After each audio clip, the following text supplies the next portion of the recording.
प्यारे विद्यार्थियों, आज हम 9वीं कक्षा के हिंदी की पाठ्य पुस्तक स्पर्श भाग 1 से पाठ 3 तुम कब जाओगे अतिथि के बारे में पढ़ेंगे। इस पाठ के लेखक शरद जोशी जी हैं। आइए पहले लेखक का परिचय जान लेते हैं। शरद जोशी का जन्म मध्य प्रदेश के उज्जैन शहर में 21 मई 1931 को हुआ। इनका बचपन कई शहरों में बीता।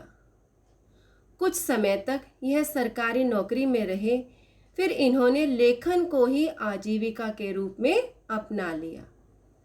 इन्होंने आरंभ में कुछ कहानियां लिखी, फिर पूरी तरह व्यंग लेखन ही करने लगे।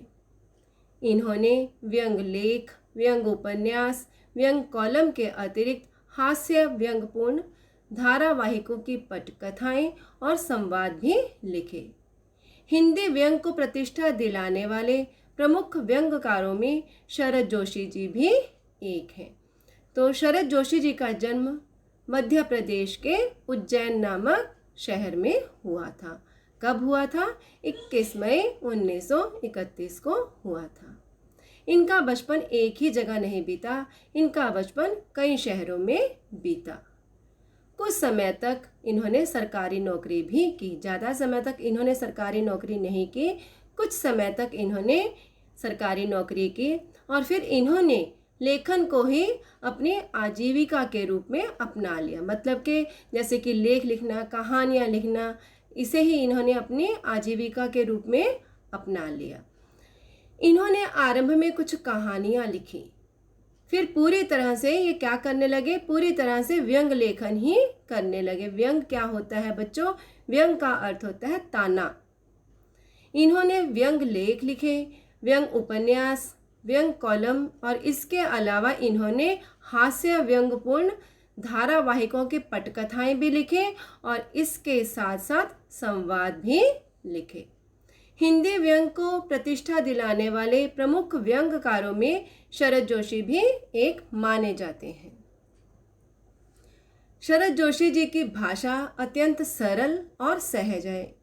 मुहावरों और हास परिहास का हल्का स्पर्श देकर इन्होंने अपनी रचनाओं को अधिक रोचक बनाया है। धर्म, अध्यात्म, राजनीति, सामाजिक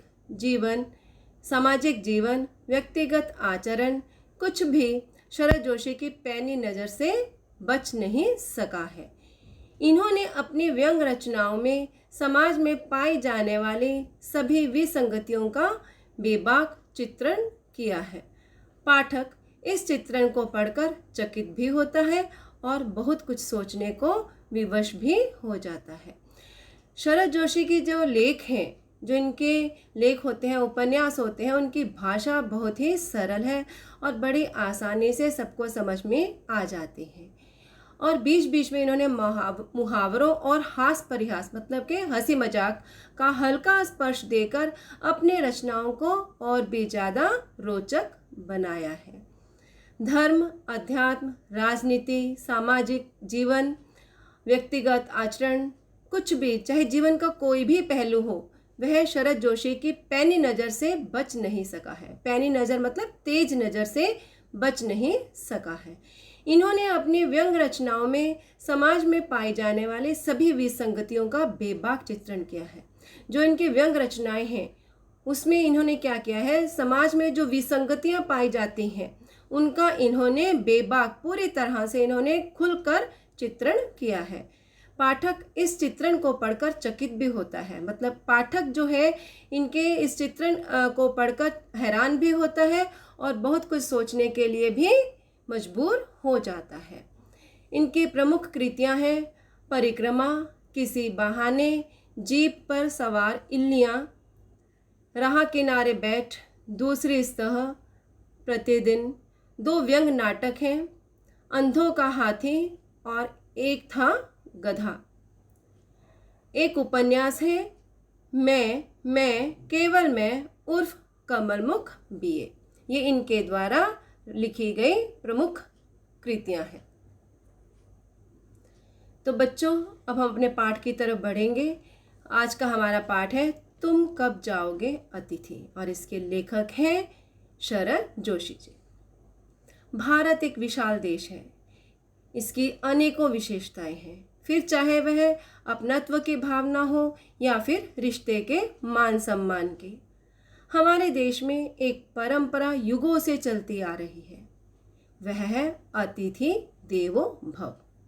आज भी हमारे देश में, हमारे घरों में अतिथि को भगवान के रूप में देखा जाता है। उनकी सेवा करना और उनका उचित ध्यान रखना हम सभी का कर्तव्य बनता है। सही मायनों में अतिथि किसी के यहाँ 1 या 2 दिन ही रहता है और उसका स्वागत भी सही तरीके से किया जाता है, परंतु ज़्यादा दिन रुकने पर अतिथि अपना आदर खो देता है और उसके प्रति जो हमारे मन में प्रेम भाव होता है वह भी खत्म हो जाता है। यही भाव तुम कब जाओगे अतिथि में दर्शाया गया है। प्रस्तुत पाठ तुम कब जाओगे अतिथि में लेखक शरद जोशी जी ने ऐसे व्यक्तियों की खबर ली है जो अपने किसी परिचित या रिश्तेदार के घर बिना कोई पूर्व सूचना दिए चले आते हैं और फिर जाने का नाम ही नहीं लेते, भले ही उनका टिके रहना मेजबान पर कितना ही भारी क्यों ना पड़े। उनको इसकी कोई भी परवाह नहीं होती। लेखक बताते हैं कि अच्छा अतिथि वह होता है जो पहले से अपने आने की सूचना देकर आए और 1 या 2 दिन मेहमानी करवा के वहाँ से विदा हो जाए। जिसके आगमन के बाद मेजबान यह सब सोचने को विवश हो जाए, मजबूर हो जाए, तो इस पाठ के मेजबान निरंतर सोचते रहिए। कैसे, आइए पाठ के द्वारा जान लेते हैं। तुम कब जाओगे अतिथि। आज तुम्हारे आगमन के चतुर्थ दिवस पर यह प्रश्न बार बार मन में घुमड़ रहा है। तुम कब जाओगे अतिथि। तुम जहां बैठे निसंकोच सिगरेट का धुआं फेंक रहे हो, उसके ठीक सामने एक कैलेंडर है। देख रहे हो ना, इसकी तारीखें अपनी सीमा में नम्रता से फड़फड़ाती रहती हैं। विगत 2 दिनों से मैं तुम्हें दिखाकर तारीखें बदल रहा हूँ। तुम जानते हो, अगर तुम्हें हिसाब लगाना आता है, कि यह चौथा दिन है, तुम्हारे सतत आतिथ्य का चौथा भारी दिन, पर तुम्हारे जाने की कोई संभावना प्रतीत नहीं होती। अब यहाँ पर लेखक शरद जोशी जी अतिथि को संबोधित करते हुए कह रहे हैं कि आज तुम्हारे आगमन होता है आने के, चतुर्थ मतलब चौथे दिवस पर, कि आज तुम्हारे आने के चौथे दिन पर यह प्रश्न बार बार मेरे मन में घुमड़ रहा है, मतलब कि मेरे मन में आ रहा है कि तुम कब जाओगे अतिथि, कि तुम यहाँ से कब जाओगे। अतिथि को उसके घर में आए कितने दिन हो चुके थे, 3 दिन बीत चुके थे और आज ये चौथा दिन था। तो लेखक जो है मन ही मन, उसे कह नहीं रहे, मन ही मन जो है अपने आप से ही कह रहे हैं कि तुम कब जाओगे अतिथि। तुम जहां बैठे निसंकोच सिगरेट का धुआं फेंक रहे हो, उसके ठीक सामने एक कैलेंडर है। निसंकोच होता है बिना किसी संकोच के, बिना किसी शर्म के, कि तुम जहां बैठे बिना किसी शर्म के, बिना किसी संकोच के सिगरेट का धुआं फेंक रहे हो, तुम बड़े आराम से बैठकर सिगरेट पी रहे हो, उसके ठीक सामने एक कैलेंडर है। और क्या तुम उस कैलेंडर को देख रहे हो। अपने आप ही फिर कहते हैं कि देख रहे हो ना, इसकी तारीखें अपनी सीमा में नम्रता से फड़फड़ाती रहती हैं। मतलब जब दिन बीत जाता है तो अगले दिन तारीख उसकी बदल जाती है। कैसे, लेखक उसे बदल देते हैं। तो इसकी जो तारीखें हैं अपनी सीमा में बड़ी नम्रता के साथ फड़फड़ाती रहती है, मतलब कि बदलती रहती हैं। विगत 2 दिनों से मैं तुम्हें दिखाकर तारीखें बदल रहा हूँ। जो अतिथि है सामने बैठकर सिगरेट पी रहे हैं और लेखक जो है उसके सामने पिछले 2 दिन से, विगत मतलब पिछले, विगत 2 दिनों से मैं तुम्हें दिखाकर, मतलब कि अतिथि को दिखाकर लेखक जो है तारीख बदल रहे हैं।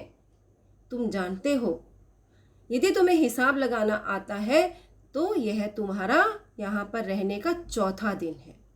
लेखक उसे कह रहे हैं, मन ही मन में कह रहे हैं कि पिछले 2 दिनों से मैं तुम्हें दिखाकर कैलेंडर की जो तारीख है मैं बदल रहा हूँ, और तुम जानते हो, और यदि तुम्हें हिसाब लगाना आता है तो यह तुम्हारा यहाँ पर आने का चौथा दिन है, तुम्हारे सतत आतिथ्य का चौथा भारी दिन।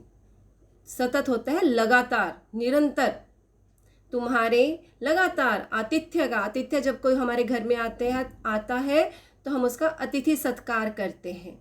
तो तुम्हारे सतत आतिथ्य का यह चौथा भारी दिन है, मतलब कि लेखक को उसका आतिथ्य बहुत भारी पड़ रहा है। परंतु इतना होने पर भी तुम्हारी जाने की कोई मुझे संभावना प्रतीत नहीं होती। मुझे अभी भी नजर नहीं आ रहा कि तुम जाने वाले हो। लाखों मील लंबी यात्रा करने के बाद वे दोनों एस्ट्रोनॉट्स भी इतने समय चांद पर नहीं रुके थे जितने समय तुम एक छोटी सी यात्रा कर मेरे घर आए हो। तुम अपने भारी चरण कमलों की छाप मेरी जमीन पर अंकित कर चुके। तुमने एक अंतरंग निजी संबंध मुझसे स्थापित कर लिया। तुमने मेरी आर्थिक सीमाओं की बैंजनी चट्टान देख ली। तुम मेरी काफी मिट्टी खोद चुके। अब तुम लौट जाओ अतिथि। तुम्हारे जाने के लिए यह उच्च समय अर्थात हाई टाइम है। क्या तुम्हें तुम्हारी पृथ्वी नहीं पुकारती? अब लेखक यहाँ पर बता रहे हैं कि लंबी यात्रा करने के बाद वे दोनों एस्ट्रोनॉट्स भी इतने समय तक चांद पर नहीं रुके थे। एस्ट्रोनॉट कहते हैं अंतरिक्ष यात्री को, कि उन्होंने इतनी लंबी यात्रा की थी। इतनी लंबी यात्रा करने के बाद भी वे इतनी देर तक चांद पर नहीं रुके थे जितने समय तुम एक छोटी सी यात्रा कर मेरे घर आए हो।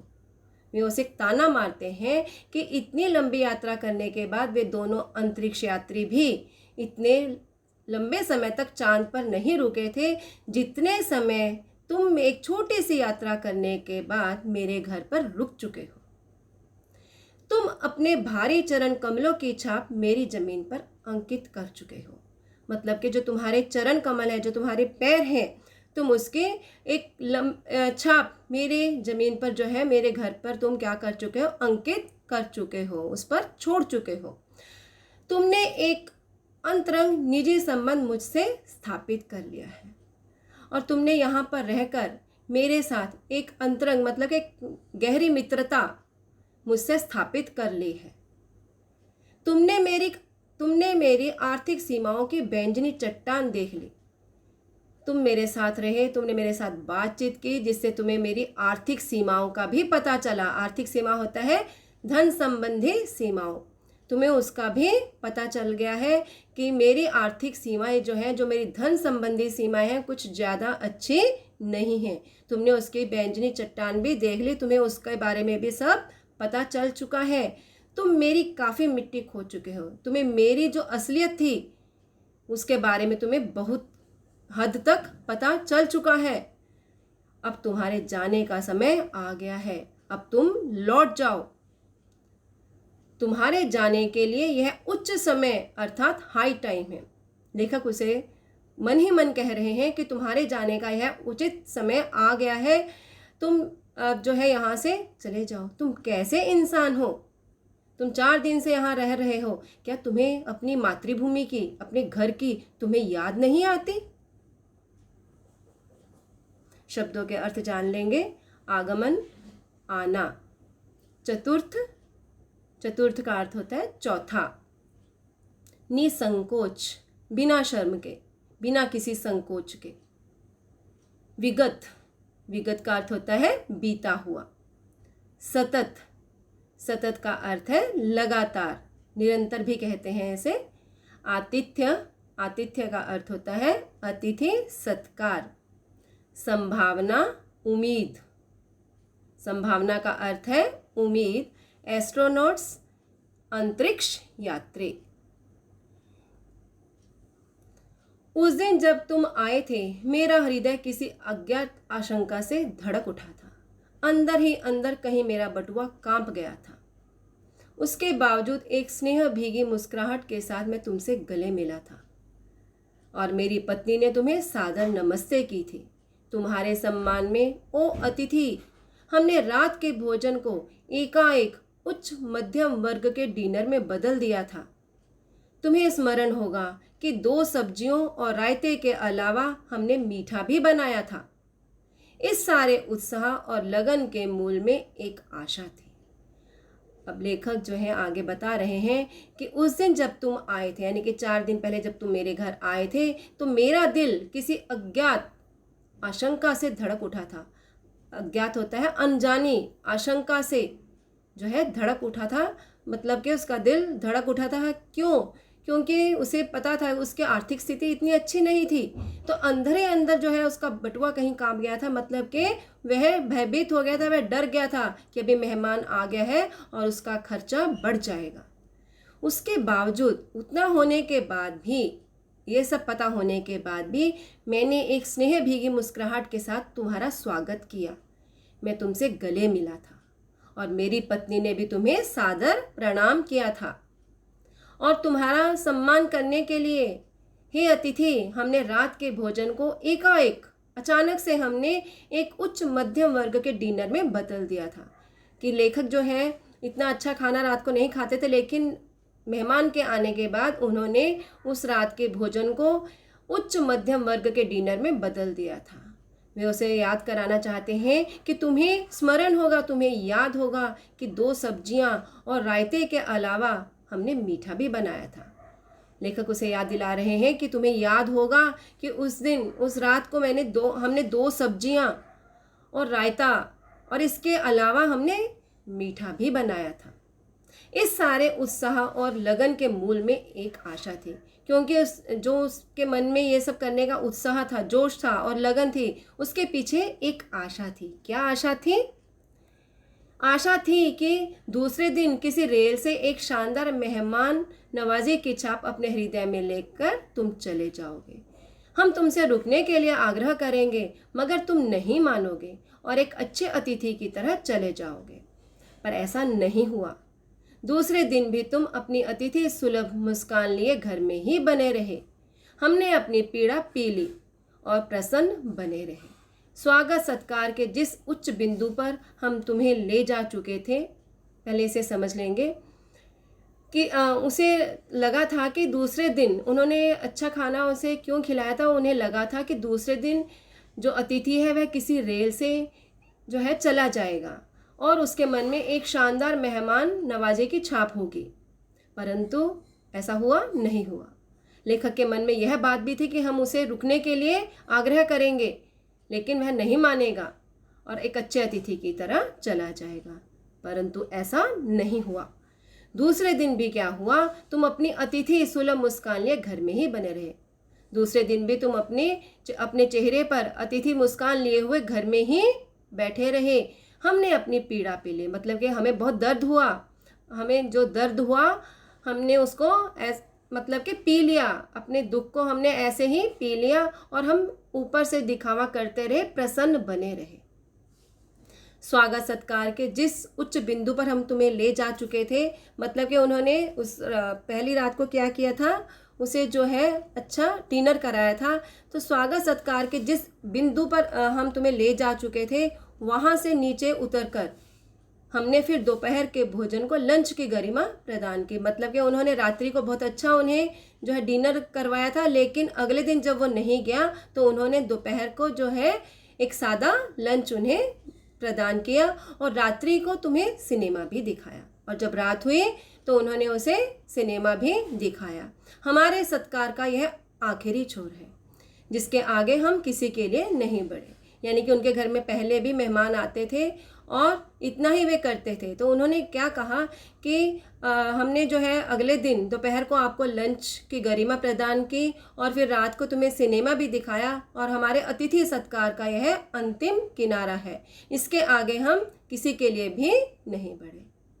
इसके तुरंत बाद भावभीनी विदाई का वह भीगा हुआ क्षण आ जाना चाहिए था। मतलब कि दूसरे दिन जो है, इसके तुरंत बाद यानी कि दूसरे दिन भावभीनी विदाई का भावभीनी क्या होता है? प्रेम से ओतप्रोत, ठीक है।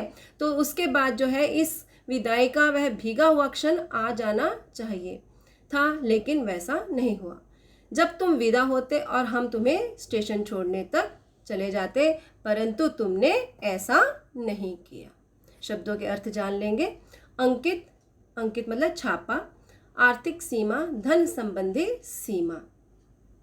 आर्थिक होता है धन से जुड़ा हुआ, धन संबंधी सीमा। अज्ञात, अनजान। आशंका, भय। मेहमान नवाजी, अतिथि सत्कार। आग्रह, गौरव। छोर, किनारा। तो विद्यार्थियों, मैं उम्मीद करती हूँ पाठ का जो अंश आज हमने पढ़ा है आपको बहुत अच्छे से समझ में आ गया होगा। इसका बचा हुआ भाग हम अगली कक्षा में करेंगे। धन्यवाद।